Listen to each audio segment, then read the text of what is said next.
The rain had just stopped when the first police car pulled up to the two-story colonial house on Maple Drive. The neighborhood was the kind where people kept their lawns perfectly trimmed and their curtains tightly drawn. The kind of place where nothing bad was supposed to happen. But the front door was cracked open, and the faint metallic scent of blood lingered in the damp air. Inside, the scene was unsettling in its stillness. A shattered vase on the hardwood floor, a single high-heeled shoe lying on its side, and in the center of the living room, the body of Robert Hayes, 55, sprawled face up, his eyes frozen in surprise. Standing near the fireplace, her hands shaking, was Emily Carter, 18 years old, still in her prom dress, streaks of mascara running down her cheeks. She wasn't crying, she wasn't screaming. She was just staring at the fireplace poker in her hands, its tip smeared red. When the officers entered, she didn't resist. She only whispered, "I didn't want this to happen." 6 months earlier, Emily had been just another quiet girl. In her senior class, smart but shy. The kind of student teachers praised for her essays but who never raised her hand in discussions. She worked weekends at the local diner, saving up for college, dreaming of leaving her small town behind. That's where Robert first noticed her.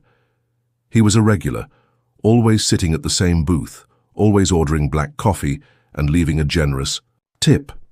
At first, he just made small talk, asking about her classes, her plans after graduation. Then he started bringing her books he thought she'd like. Then he offered to help her with her college applications. "You're too bright to get lost in the system," he said. Her mother was wary. "A man his age doesn't just take an interest in a teenage girl out of kindness," she warned. But Robert was charming, persuasive. He donated to the school, sponsored scholarships, had connections at good universities. When he offered to pay for Emily's SAT prep course, it seemed like an opportunity too good to pass up. Then the gifts got more personal. A silver bracelet, a new laptop, a ride home.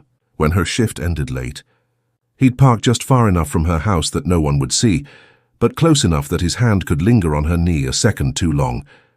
"You're special," he'd tell her. "Most girls your age doesn't appreciate a man like me." She didn't know how to say no. He hadn't done anything wrong, not really. Not yet. By spring, things had shifted. Robert didn't like when she talked to boys her age. He'd text her constantly, "Where are you? Who are you with?" And if she didn't answer fast enough, he'd show up unannounced. Once, when she mentioned a college party, he slammed his hand on the diner table so hard the silverware jumped. "You think those idiots actually care about you?" She started hiding things, deleting messages, lying about where she was going, but Robert always found out. He had friends at the school, at the bank where she worked, even at the church her family attended.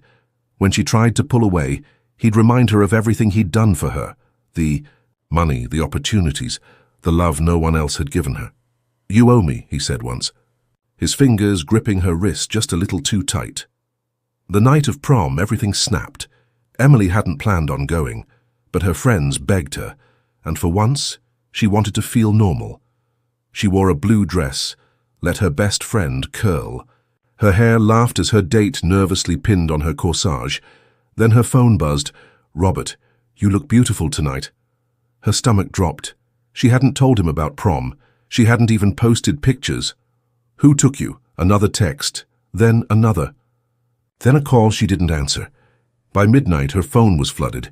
Messages, voicemails, threats disguised as concern. "You're making a mistake. You don't know what you're doing. Come over. Now." She told her date she wasn't feeling well. She lied to her friends. And then, against every instinct screaming at her to run, she went to Robert's house. He was waiting for her, drink in hand, smiling like he'd won.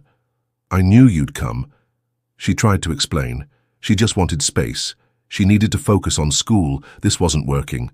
His smile faded. "After everything I've done for you." Then, he grabbed her. She pulled away. He grabbed harder. Something inside her snapped. The fireplace poker was the closest thing within reach.